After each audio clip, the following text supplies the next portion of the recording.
ठीक है, हम करने जा रहे हैं मॉडर्न फिजिक्स। ठीक है, इसके अंडर जो है सबसे पहला चैप्टर आता है dual nature of radiation and matter. नाम से पता चल रहा है ड्यूल नेचर का मतलब क्या है कि जो रेडिएशंस होती हैं उनका डबल नेचर होता है, मतलब वो पार्टिकल की तरह भी बिहेव कर सकती हैं और वेव्स की तरह भी बिहेव कर सकती हैं। ठीक है, तो जो पहले माना गया वो माना गया कि पार्टिकल अलग है और वेव अलग है, लेकिन बाद में डी ब्रॉगली ने यह प्रूव किया कि ये दोनों क्या है, एक्चुअल में जो रेडिएशन है उसी का ड्यूल नेचर है। ठीक है, मतलब वो पार्टिकल की तरह भी बिहेव करता है और वेव की तरह भी। तो इसमें सबसे पहली टर्म आती है वर्क फंक्शन।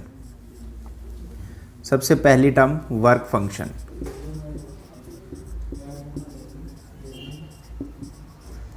वर्क फंक्शन को फाई नॉट से डिनोट करेंगे। वर्क फंक्शन मिनिमम कितनी एनर्जी चाहिए किसी इलेक्ट्रॉन को मेटल सरफेस से रिमूव करने के लिए। The minimum energy required for emission of electrons from the surface of metal। किसी भी मेटल के सरफेस से हमें कितनी एनर्जी देनी पड़े कि इलेक्ट्रॉन क्या हो जाए, रिमूव हो जाए। फॉर्मूला होता है phi naught equal to h nu naught. यहाँ पे एच जो है वो प्लैंक्स कांस्टेंट है। प्लैंक्स कांस्टेंट जिसकी फिक्स वैल्यू होती है 6.6 इंटू 10⁻⁻34 जूल सेकेंड -1। जो यहाँ पे ये फ्रीक्वेंसी दिख रही है इसको पढ़ते हैं new not. This is minimum frequency, threshold frequency, जो कि डिफरेंट मैटर के लिए क्या होगी, डिफरेंट होगी। वर्क फंक्शन की ऐसा यूनिट, वैसे तो ये एनर्जी है लेकिन यहाँ पे जो है हम प्रैक्टिकल यूनिट यूज़ करते हैं, वो होती है electron volt. Practical unit of phi naught is electron volt, EV। 1 electron volt equal to 1.6 into 10⁻⁻19 joule. Joule जो है ऐसा यूनिट होती है एनर्जी की। तो ये होता है वर्क फंक्शन। फाई नॉट क्या है, थ्रेशोल्ड फ्रीक्वेंसी, जो कि डिफरेंट मेटल, सभी मेटल्स की क्या होगी, अलग अलग होगी कि कितनी मिनिमम फ्रीक्वेंसी दें कि इलेक्ट्रॉन रिमूव होने लग जाए। जैसे आपने बताया कि सर जिस फ्रीक्वेंसी पे वो एंटर करेगा, हाँ, मिनिमम फ्रीक्वेंसी। ठीक है, नेक्स्ट हम देखेंगे कि इलेक्ट्रॉन को किस तरीके से क्या कर सकते हैं, एमिट करवाया जा सकता है।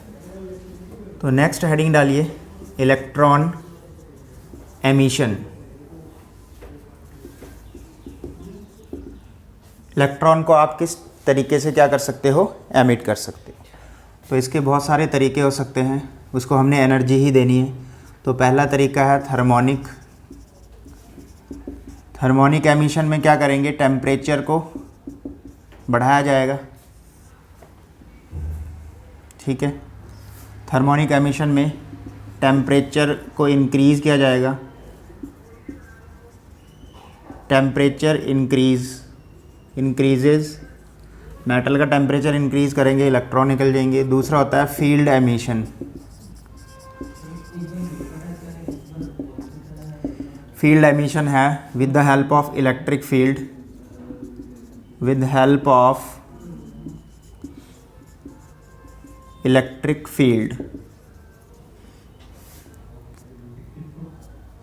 तीसरा है सेकेंडरी एमिशन। सेकेंडरी एमिशन में ये है कि बम्बार्डमेंट करते हैं किसी चार्ज पार्टिकल का ही, जैसे इलेक्ट्रॉन का भी कर सकते हैं। ठीक है, bombardment of charge particle.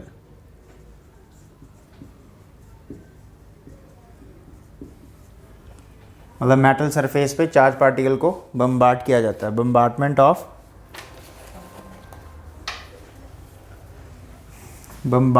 Of charge particle. और लास्ट वाला एमिशन है फोटो एमिशन बोलते हैं, या फोटो इलेक्ट्रिक एमिशन लिख सकते हो। इसमें एक रेडिएशंस को फॉल करवाया जाएगा जिसकी सुटेबल वेवलेंथ होगी by using radiation. Suitable wavelength की रेडिएशन को फॉल करवाएंगे तो एमिट हो जाएगा। तो अभी हम इस ड्यूल नेचर वाले चैप्टर में यही टॉपिक पढ़ने जा रहे हैं कि फोटो इलेक्ट्रिक एमिशन एक्चुअल में कैसे होता है। ठीक है, तो नेक्स्ट है फोटो इलेक्ट्रिक एमिशन। जैसे सपोज करो ये एक मेटल सरफेस है, कोई भी मेटल हो सकता है, एल्यूमिनियम, कुछ भी। ठीक है, तो दिस इज़ मेटल सरफेस। इस पे हम क्या करते हैं, एक सुटेबल फ्रीक्वेंसी की वेवलेंथ को फॉल करवाते हैं। This is radiation. जितनी देर तक इस मेटल का वर्क फंक्शन काम करता रहेगा, मतलब मिनिमम जब तक इतनी एनर्जी ना मिल जाए जितना कि इस मेटल का क्या है, वर्क फंक्शन है, तब तक एनर्जी नहीं, इलेक्ट्रॉन एमिट नहीं होंगे। जैसे ही मिनिमम इतनी एनर्जी मिल गई जितनी कि इसका वर्क फंक्शन है मेटल का, तो इलेक्ट्रॉन यहाँ से एमिट होने लग जाएंगे, ये इलेक्ट्रॉन एमिट होने लग जाएंगे। तब तक वो एब्जॉर्ब करता रहेगा। हाँ, मेटल उस रेडिएशन को एब्जॉर्ब करेगा। जैसे ही मीट कर जाएगा, वर्क फंक्शन के इक्वल एनर्जी हो जाएगी, उससे ज़्यादा पे तो निकलेगा, इक्वल पे भी निकलने लग जाएगा। तो रेडिएशन की हेल्प से इलेक्ट्रॉन को मेटल सरफेस से रिमूव करना, उसको क्या बोलते हैं, photo electric emission.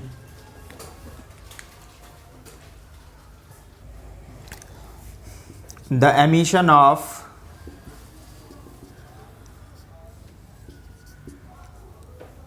electrons by falling radiation of suitable wavelength या फ्रीक्वेंसी भी लिख सकते हो on metal surface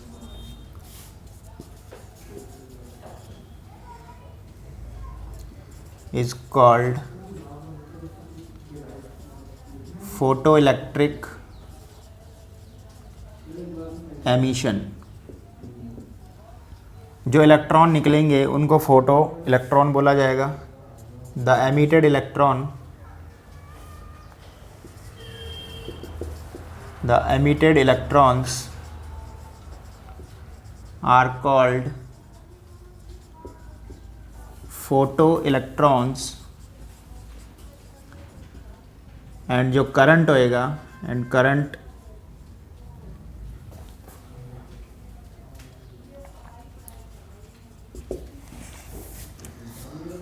called photocurrent. तो अब इसको हम एक एक्सपेरिमेंट से समझेंगे।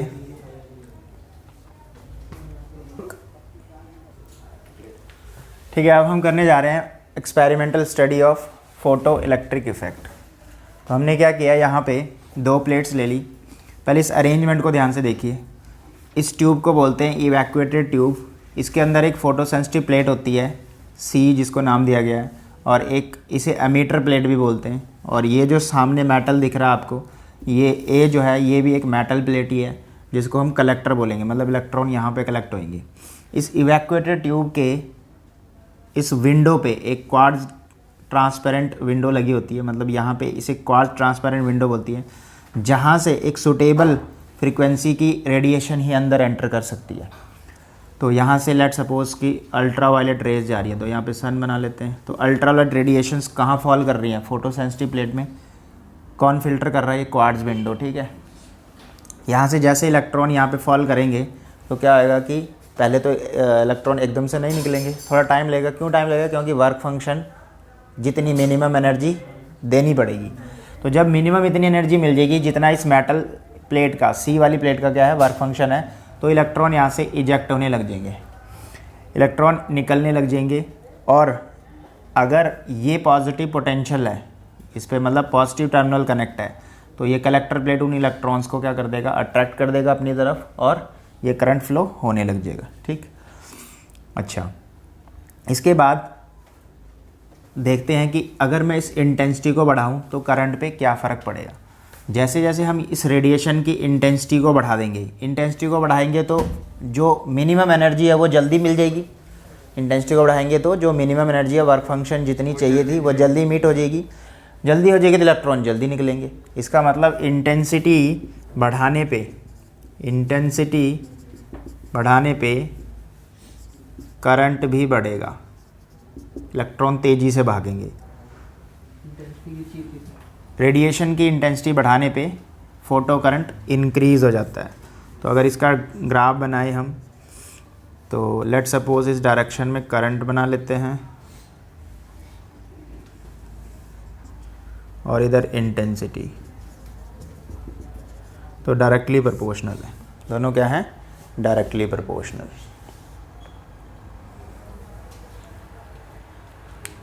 इधर इंटेंसिटी बना लो,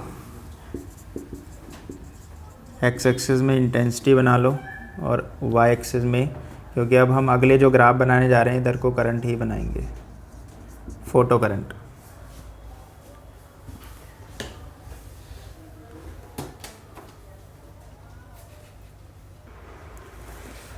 इसमें हम एक चीज़ और याद रखेंगे, number of photo electrons emitted पर सेकेंड, एक सेकंड में नंबर ऑफ फोटो इलेक्ट्रॉन कितने निकल रहे हैं वो डायरेक्टली प्रोपोर्शनल होता है 1 डिस्टेंस का स्क्वायर। हाँ जी, अब एक ग्राफ और बनाते हैं हम पोटेंशियल के लिए।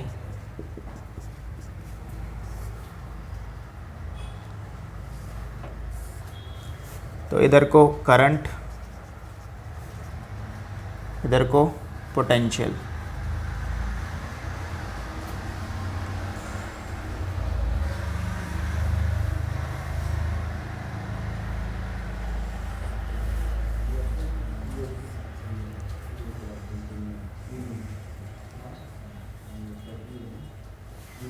ये फर्स्ट इंटेंसिटी के लिए होएगा, second intensity, third intensity.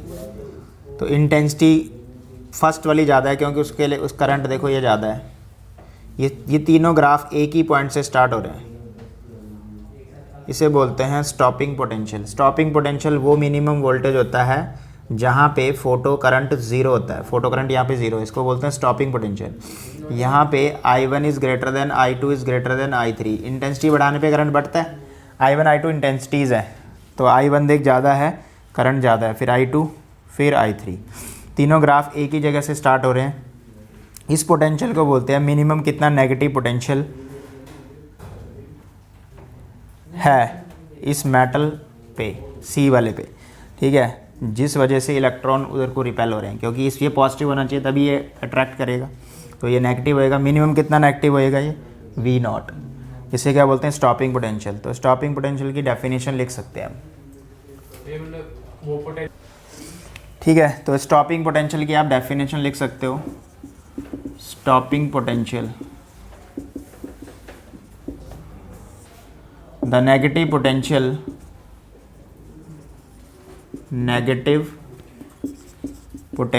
Given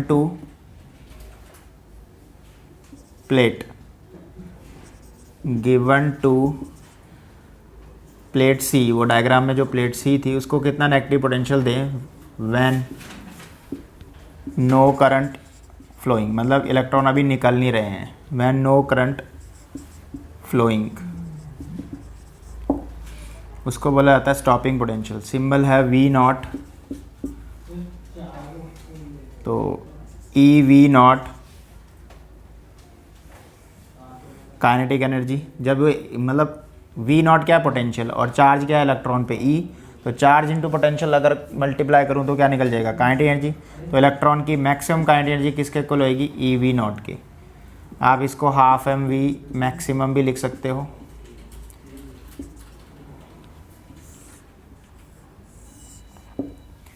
तो ये रिलेशन आ गया है मैक्सिमम काइनेटिक एनर्जी और स्टॉपिंग पोटेंशियल के बीच में। E की वैल्यू होती है 1.6 इंटू 10⁻⁻19 कूलम।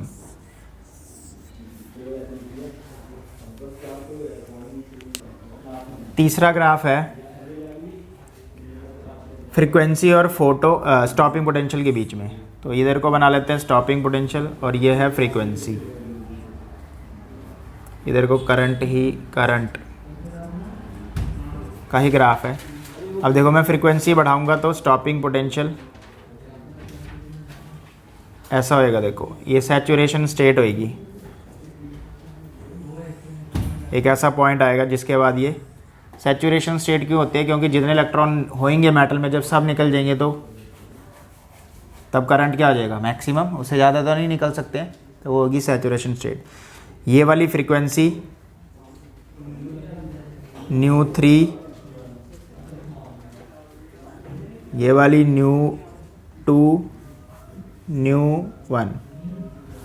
तो ν1 इज़ जो 3 वाली है, ये 1 वाली सबसे ज़्यादा है। ν1 is greater than ν2 is greater than ν3।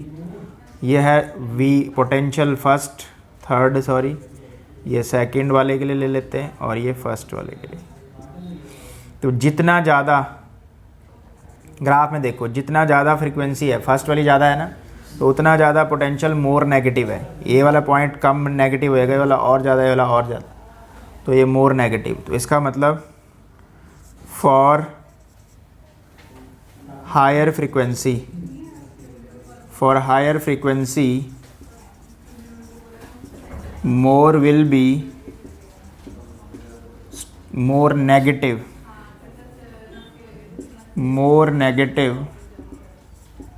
will be stopping potential।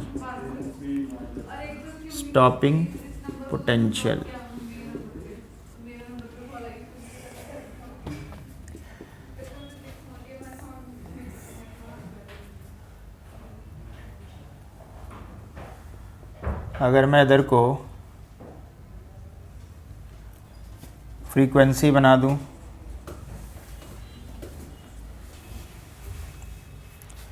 और इस डायरेक्शन में करंट, स्टॉपिंग पोटेंशियल,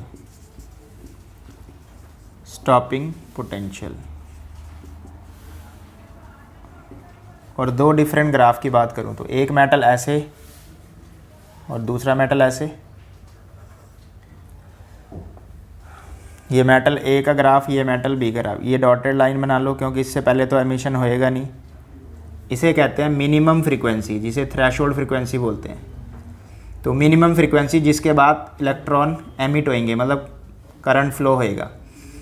इस ए वाले मेटल के लिए ये होएगा, इसको ν A लिख लो, ν A, दिस इज ν B।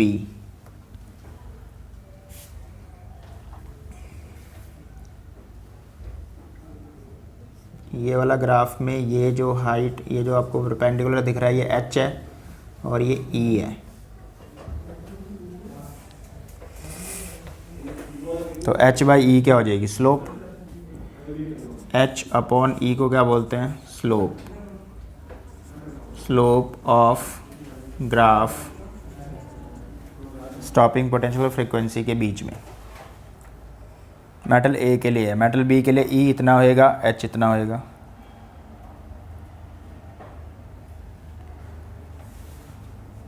ठीक है।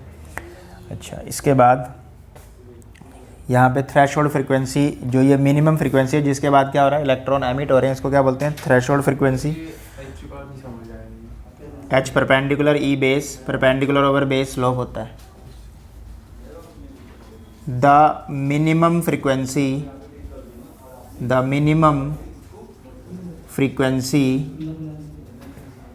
below which no emission take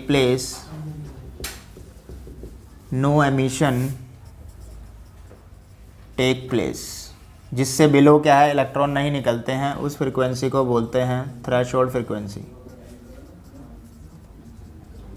threshold frequency new not से डिनोट करना है।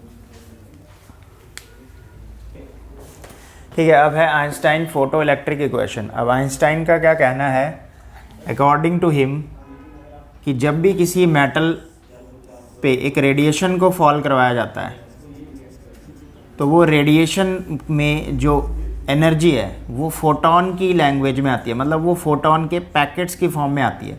फोटोन मतलब एक एनर्जी पैकेट है, एक एनर्जी पैकेट है। तो अकॉर्डिंग टू हिम कि जो रेडिएशन आ रही है, एक तो वो फोटोन की फॉर्म में आ रही है, और जब वो मेटल पे पड़ती है तो वो रेडिएशन, वो जो एनर्जी है, किसकी एनर्जी, फोटोन की एनर्जी, वो मेटल पे जब फॉल करती है तो वो दो पार्ट में डिवाइड हो जाती है, दो पार्ट में स्पेंट हो जाती है। तो क्या लिख सकते हैं, according to Einstein the radiations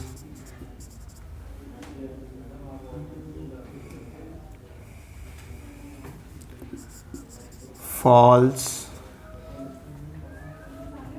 या रेडिएशन के अंदर क्या है, इसका कहना क्या है, radiation contains energy packets called photon. ठीक है, तो according to Einstein the radiation contains energy packets called photon. क्या बोला जाता है इनको, फोटोन। द एनर्जी, और एक फोटोन की एनर्जी कितनी होती है, the energy of photon h nu, h वही Planck constant, is spent into two ways in photo electric effect, दो वेज में स्पेंड हो जाती है। पहला, some part is used to overcome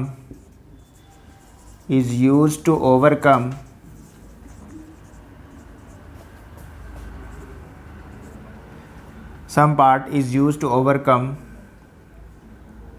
the work function of metal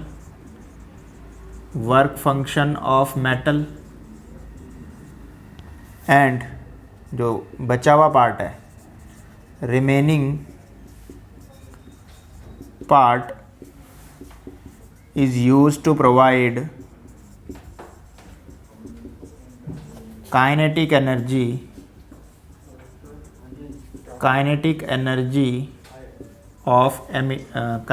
to emitted electron, used to provide kinetic energy to emitted electrons, जो electron निकल गए उनको काइनेटिक एनर्जी भी इसी एनर्जी से डिवाइड होती है। तो मतलब एच न्यू जो है वो दो पार्ट में स्पेंड हो जाता है, एक वर्क फंक्शन और एक काइनेटिक एनर्जी। अगर मैं यहाँ से के मैक्स की वैल्यू अलग करूँ तो एच न्यू, के मैक्स इधर ही रखा, ये इधर चला गया, h nu minus phi not.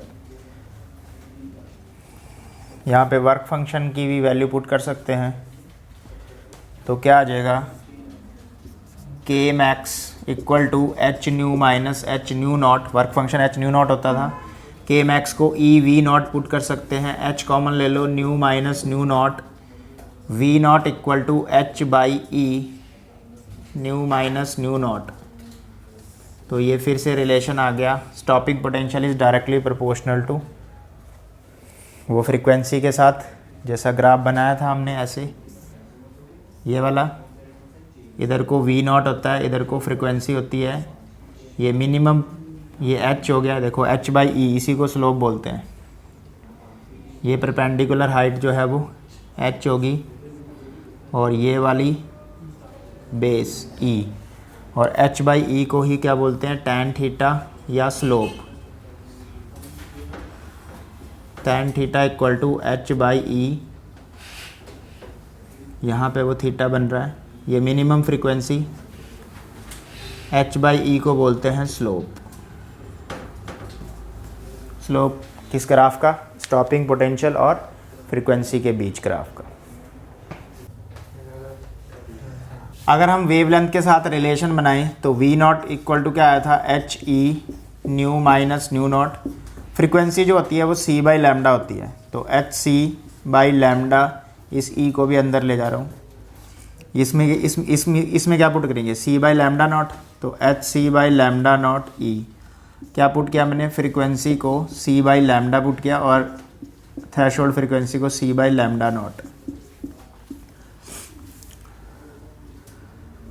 तो अगर मुझे स्टॉपिंग पोटेंशियल और 1/, वेवलेंथ के साथ डायग्राम बनाना हो, ये ग्राफ बनाना हो 1/λ का स्टॉपिंग पोटेंशियल के साथ, तो सेम ही बनेगा।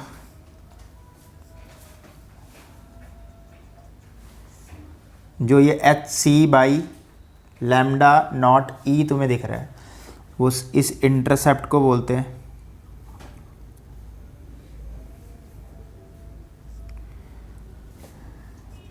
hc/λ0 e, this intercept called this. इस बार स्लोप क्या हो जाएगी? hc/e। स्लोप अब हो जाएगी इस 1/λ ग्राफ के लिए hc/e। ग्राफ याद रखो 1/λ का v0 के साथ है।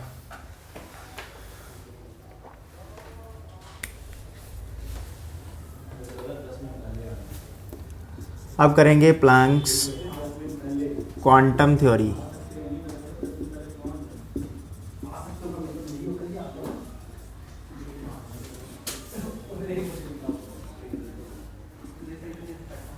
ठीक है जी, प्लैंक्स क्वांटम थ्योरी पढ़ेंगे। अब प्लैंक्स ने क्या बताया 1990 में, मैक्स प्लैंक्स, इसने बताया कि जो इलेक्ट्रोमैग्नेटिक वेव्स हैं, वो एक डिस्क्रीट पैकेट्स की फॉर्म में चलते हैं। मतलब कॉन्टीन्यूस नहीं चलते हैं। कैसे चलते हैं? एक डिस्क्रीट पैकेट्स की फॉर्म में, और उन पैकेट्स को बोला गया एनर्जी पैकेट्स। ठीक है, और एनर्जी पैकेट्स को नाम दिया गया क्वांटा। और एक क्वांटम, बहुत सारे पैकेट्स को क्वांटा, और एक क्वांटम की जो एनर्जी है उसको फोटोन की एनर्जी बोला गया। तो सेम ऑलमोस्ट जो ड्यूल नेचर में बताया गया है। ठीक है, तो इलेक्ट्रोमैग्नेटिक वेव में जो इलेक्ट्रोमैग्नेटिक वेव है वो मतलब कॉन्टीन्यूस नहीं चलती है, बल्कि एक डिस्क्रीट पैकेट्स की फॉर्म में चलती है, बंडल्स की फॉर्म में। जैसे वेव है ना, ऐसे वेव, तो वो पैकेट्स की फॉर्म में चल रही है, ऐसे समझ लो। और ये क्वांटम्स, इनको क्वांटा नाम दिया गया। Quanta packets, bundle of energies, ऐसे भी पढ़ सकते हो, बंडल्स ऑफ एनर्जी, इनको क्या नाम दिया गया? क्वांटा। और एक जो पैकेट है उसको क्या नाम दिया गया? क्वांटम। एक सिंगल पैकेट को, या फोटोन, और उस फोटोन की एनर्जी को h न्यू बोला गया। न्यू होता है c/λ, hc/λ। और कितने ये फोटोन हो सकते हैं? नंबर ऑफ फोटॉन्स भी आप कैलकुलेट कर सकते हो। नंबर ऑफ फोटॉन्स का फॉर्मूला होता है, n से डिनोट कर लो। नंबर ऑफ फोटॉन्स होता है E/N लिखो, E/c। E को h न्यू डाल दो, h न्यू/c। अब जैसे हमें बताया कि जो फ्रीक्वेंसी होती है वो c/λ होती है, तो यहाँ पे हमारे पास न्यू/c आ रहा है, तो न्यू/c 1/λ हो गया। न्यू/c क्या हो गया? 1/λ, तो h/λ। तो ये है नंबर ऑफ फोटॉन्स का फॉर्मूला, जिससे आप कैलकुलेट कर सकते हो। एक चीज़ और, अब अगर ये एनर्जी पैकेट्स हैं, जैसे मैं इलेक्ट्रॉन के मास की बात करूँ, तो जो भी ये पार्टिकल्स हैं, इनका मास जो होता है वो इनकी स्पीड पे डिपेंड करता है। तो फॉर्मूला होता है m = m0 v²/c²। जब किसी पार्टिकल की स्पीड बहुत ज़्यादा हो जाए comparison to speed of light, v अगर c के इक्वल हो गया, इफ़, तो देखो 1/c, तो मास जो है वो नॉट डिफाइंड हो जाएगा, c 0 हो जाएगा और -1 0 हो जाएगा, यानी ये जो आएगा वो नॉट डिफाइंड आ जाएगा। यानी स्पीड जब स्पीड ऑफ लाइट के इक्वल हो जाएगी तो सिर्फ एक ही एनर्जी रहेगी, वो होगी E=mc², जो आइंस्टाइन की इक्वेशन थी। इसे कहते हैं रेस्ट मास। अगर मुझे रेस्ट मास निकालना हो तो m√1 - v²/c², v और c इक्वल है तो रेस्ट मास 0 आ जाता है। रेस्ट मास क्या आ जाता है? 0। m0 को रेस्ट मास बोलते हैं।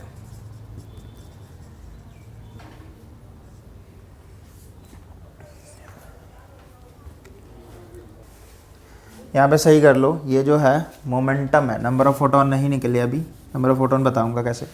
ये क्या है? Momentum of photon. मोमेंटम तो p से डिनोट करेंगे, E/c होता है। मोमेंटम क्या होता है? E/c। मास हो गया। इनर्शियल मास भी निकाला जा सकता है।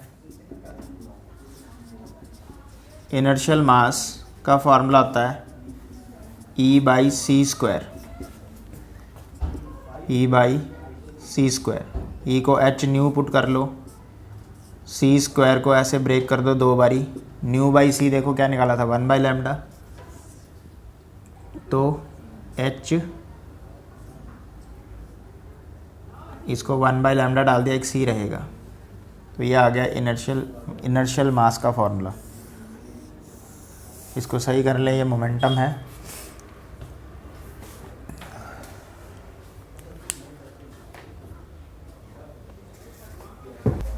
ठीक है, फोटॉन्स के बारे में कुछ प्रॉपर्टीज़ देखिए, यहीं पे समझ लो।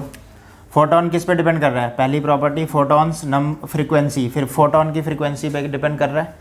Photon also depend on wavelength. ठीक है, वेवलेंथ जो है वो मीडियम पे डिपेंड करती है।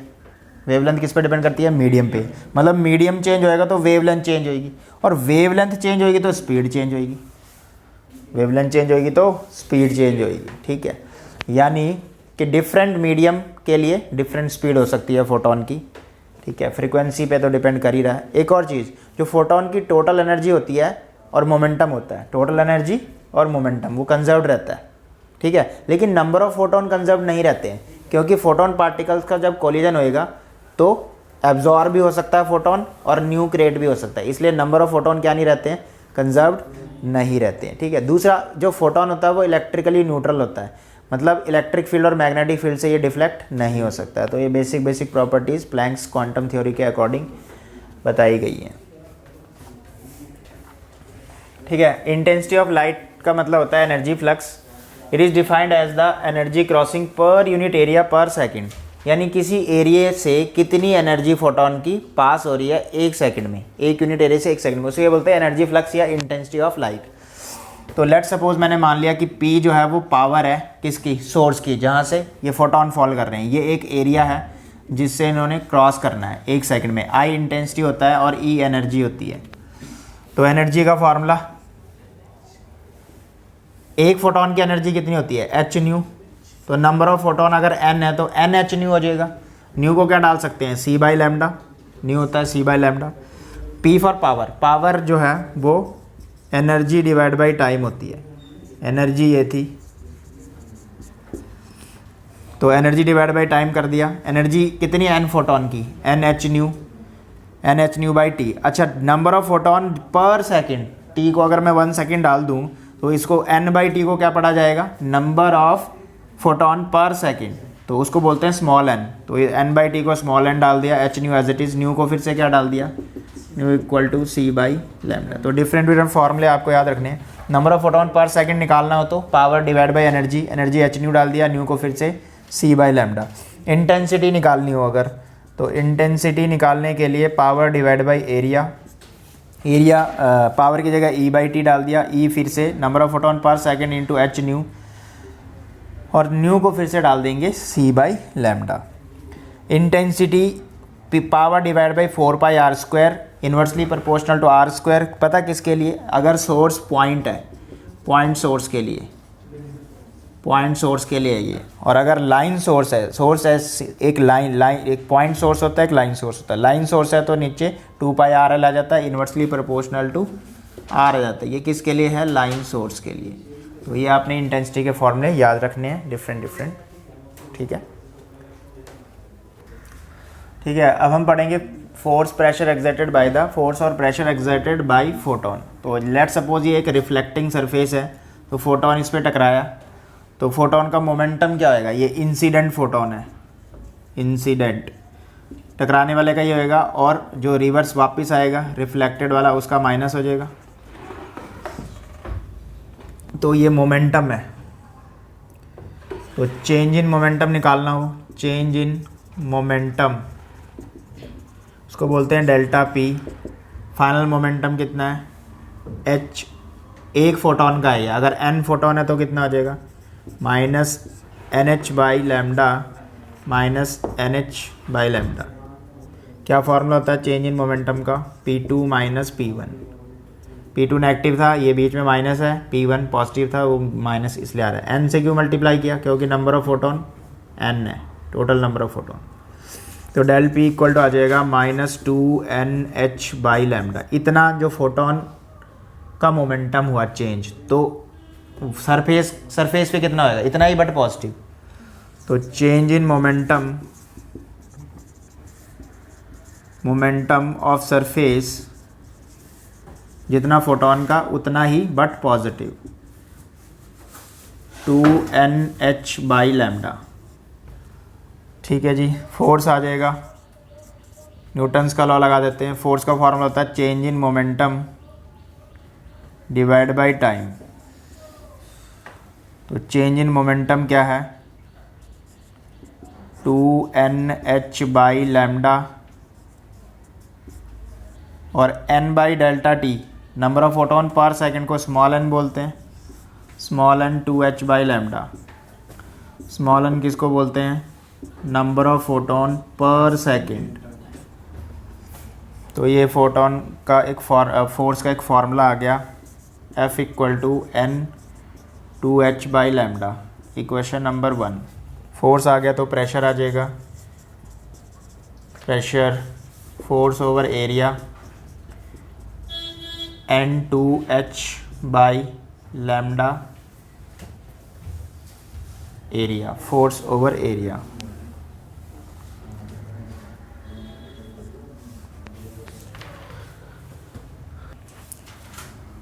अब हम पावर वाले मेथड से करते हैं, थोड़ा वैल्यूज़ निकालते हैं। पावर का फॉर्मूला क्या होता है, NHC बाई लैम्डा। तो पावर को हम P डैश से डिनोट कर लेते हैं, क्योंकि यहाँ पे प्रेशर को भी P से कर रहे हैं, तो P डैश से करते हैं डिनोट। तो यहाँ से N की वैल्यू क्या आ जाएगी, P डैश लैम्डा उधर चला गया अपॉन HC। इसको यहाँ पुट कर देते हैं इन दोनों इक्वेशनों में, put in first and second. तो प्रेशर का फॉर्मूला आ जाएगा, प्रेशर P इक्वल टू, इसमें पुट कर रहा हूँ, N की जगह वो डालना है, ये T डैश के टर्म में, ठीक है। या पहले फोर्स निकाल लो, आपकी मर्जी है, कहीं भी डाल लो, ठीक है। N डाल दिया हमने, P dash lambda H over C, ये N की जगह डाला, ब्रैकेट में क्या चल रहा है, 2H बाई A लैम्डा। तो H से H कट गया, लैम्डा से लैम्डा कट गया। तो प्रेशर का फॉर्मूला आ गया 2P डैश पावर है C इंटू ए, और पावर डिवाइड बाई एरिया क्या होता था, इंटेंसिटी। तो ये बन गया 2I बाई C, प्रेशर का फॉर्मूला। ऐसे आप फोर्स का भी निकाल सकते हो, अगर वो N की वैल्यू यहाँ डाल दें तो। देखो यहाँ डालते हैं, F इक्वल टू N की वैल्यू हो P dash lambda over HC, bracket में चल रहा है 2H बाई लैम्डा। तो यहाँ पे लैम्डा से लैम्डा कैंसिल, H से H कैंसिल, तो फोर्स आ गया 2P डैश बाई C। तो इसको इक्वेशन 3 बना लो, प्रेशर है ये, ठीक है, एंड दिस इज इक्वेशन 4। तो ये थे फोर्स और प्रेशर के फॉर्मूले। अब देखो, अगर ये फोटोन एक एंगल बनाते हुए जाए तो लेट्स सपोज ये एंगल बनाते सीधा ना जाए, ऐसे एंगल बनाते हुए जाए ऐसे, तो अब यहाँ पे एंगल बन गया फाई, रिफ्लेक्टेड वाला ऐसे हो जाएगा। तो एंगल बनने से बस जो कंपोनेंट है वो क्या हो जाएगा, कॉस फाई वाला होएगा। ये वाले कंपोनेंट क्या होंगे एक्चुअल में, कॉस वाले होंगे ना, ये जाने वाले का कॉस, ये आने वाले का कॉस। तो इन फॉर्मूलों में सिर्फ क्या चेंज हो जाएगा, जैसे कि मैं इसमें चेंज करता हूँ या इसमें चेंज करता हूँ। पहले फोर्स में कर लेते हैं, ठीक है। तो फोर्स में क्या हो जाएगा 2p' साथ में क्या आ जाएगा cos फाई, साथ में क्या आ जाएगा cos फाई। तो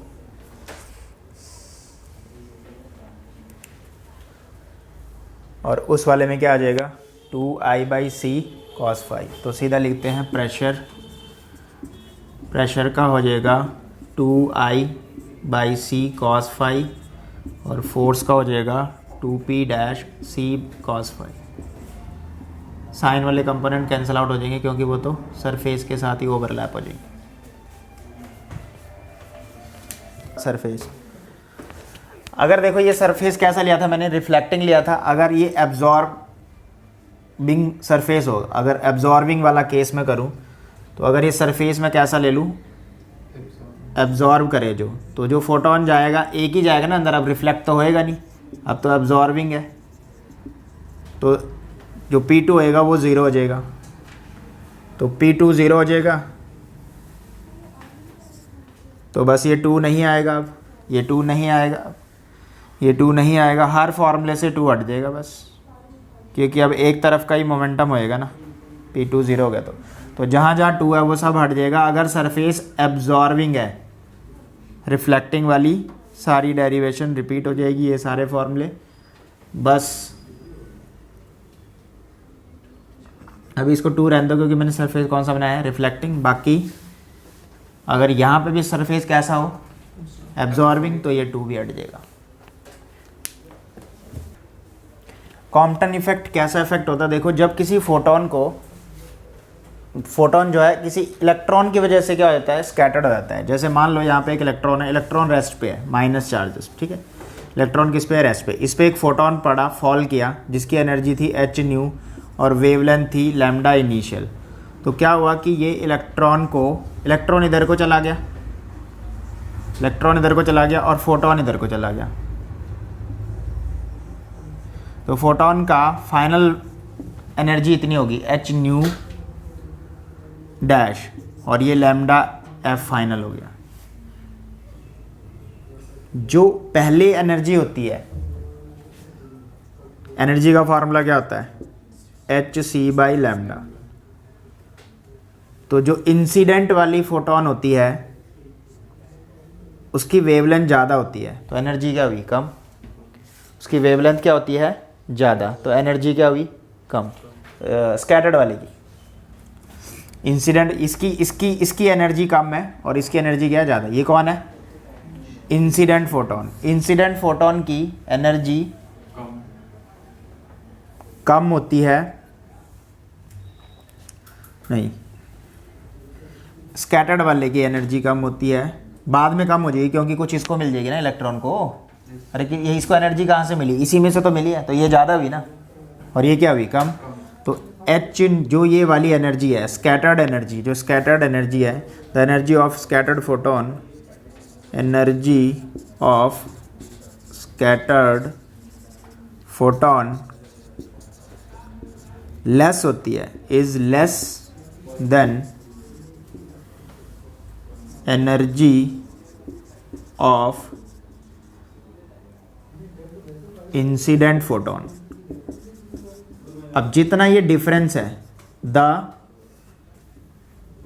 इंसिडेंट फोटोन, जितना कम, मतलब जितना ये डिफरेंस है, डिफरेंस मतलब इसकी ज़्यादा है उसकी कम है, तो जो डिफरेंस करोगे वो किसको मिल जाएगी, इलेक्ट्रॉन को। That difference of energy, that difference of energy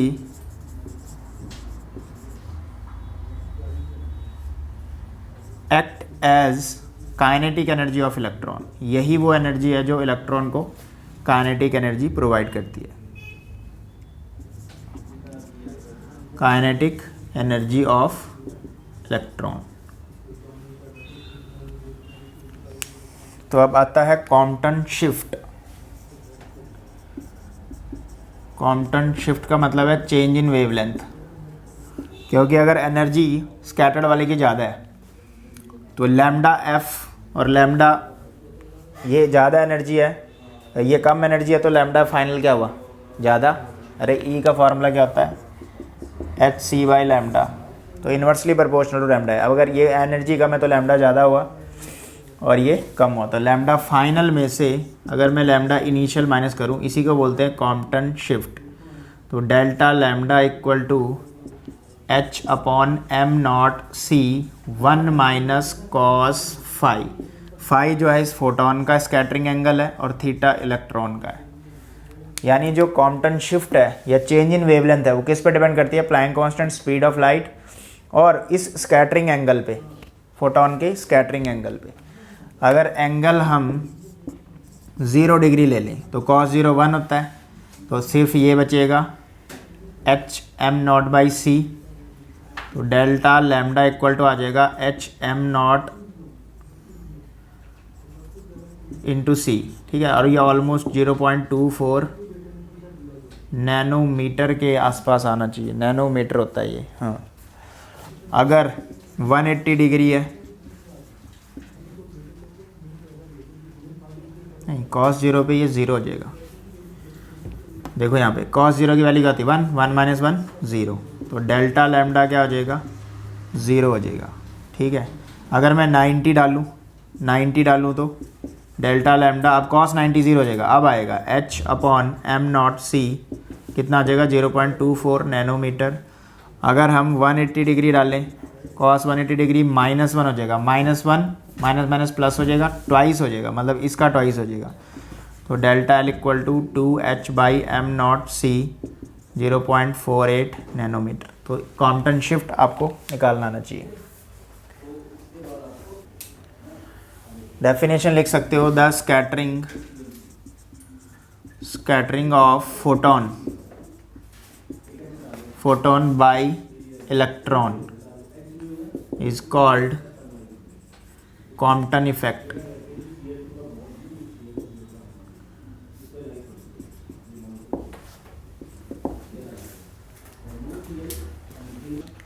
ठीक है जी, अब टॉपिक है मैटर वेव। मैटर वेव्स को आप डी ब्रॉगली वेव भी कहते हैं, डी ब्रॉगली वेव। अब डी ब्रॉगली का कहना क्या है, यही वो कंसेप्ट था कि ड्यूल नेचर होता है, रेडिएशंस का क्या होता है, ड्यूल नेचर। तो according to him the particle behaves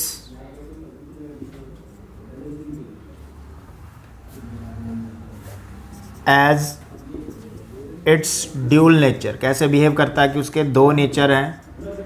कौन से दो नेचर हैं, वो पार्टिकल भी है और वो वेव भी है, पार्टिकल एंड वेव। ऐसा बिहेव करता है पार्टिकल जब वो मूव करता है, तो उसके ड्यूल नेचर है, ठीक है।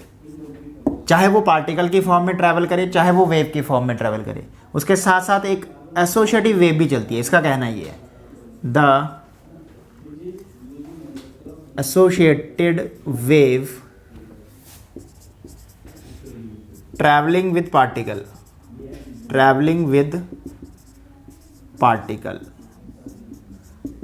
Is called matter wave. उसको बोला जाता है मैटर वेव, और उस मैटर वेव की वेवलेंथ को बोला जाता है the wavelength of matter wave is given by lambda equal to h by M V momentum होता है, तो h बाई पी हो जाएगा ये। अब हम p को काइनेटिक एनर्जी के टर्म में डाल सकते हैं 2m_k, और काइनेटिक एनर्जी का फॉर्मूला फोटोइलेक्ट्रिक इफेक्ट में बताया था तुम्हें, 2m_eV। ई की जगह फ़िलहाल q लिख लो, क्योंकि ज़रूरी नहीं कि इलेक्ट्रॉन ही हो, कोई और पार्टिकल भी हो सकता है। तो तो ये स्टैंडर्ड फार्मूले बता दिए। एच होता है Planck constant 6.6 into 63 into 10⁻⁻34 joule second. अगर वीडियो में मैंने पहले कहीं जूल माइनस सेकंड लिखा होगा तो उसको सही कर लेना, जूल सेकंड होती है यूनिट प्लैंक कांस्टेंट। अच्छा, अब आपको डिफरेंट पार्टिकल्स के लिए इसको याद रखना है। वैसे तो आपको पता है कि अगर पूरी कैलकुलेशन भी कर सकते हो, लेकिन शॉर्ट भी आपको याद रखोगे। जैसे मैंने बोला लैम्डा इलेक्ट्रॉन का निकाल लो, तो आंसर होएगा 12.27/√v। v तो चेंज होएगा हर केस में, बाकी सारी कांस्टेंट वैल्यू हैं यार। इलेक्ट्रॉन का मास पता है, चार्ज पता है, एंगस्ट्रॉम में आ रहा है ये। अगर मैंने बोला इलेक्ट्रॉन प्रोटॉन का लिखो, प्रोटॉन का लैम्डा निकालना अगर हमने, तो प्रोटॉन के केस में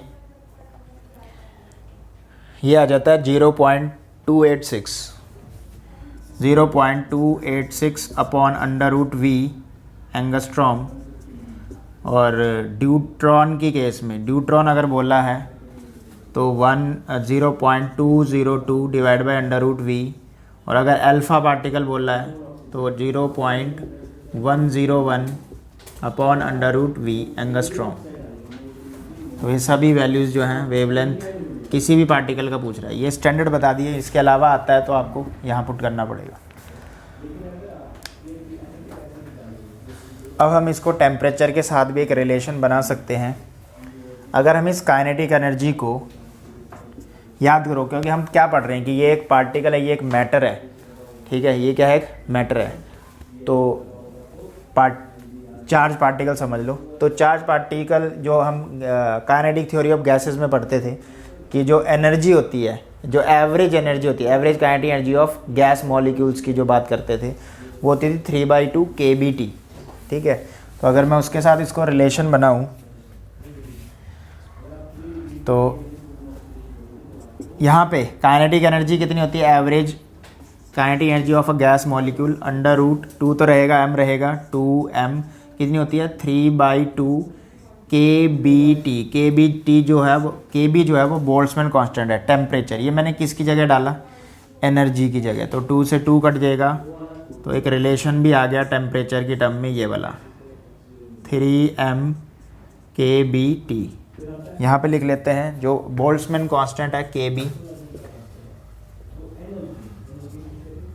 kB होता है बोल्ट्जमैन कांस्टेंट, बोल्ट्जमैन कांस्टेंट, इसकी वैल्यू होती है 1.38 इंटू 10⁻⁻23 जूल पर केल्विन। और क्या रह गया, T जो है वो टेम्परेचर है। तो यहाँ पे कई सारी रिलेशन आ गए हैं। Lambda is inversely proportional to √T।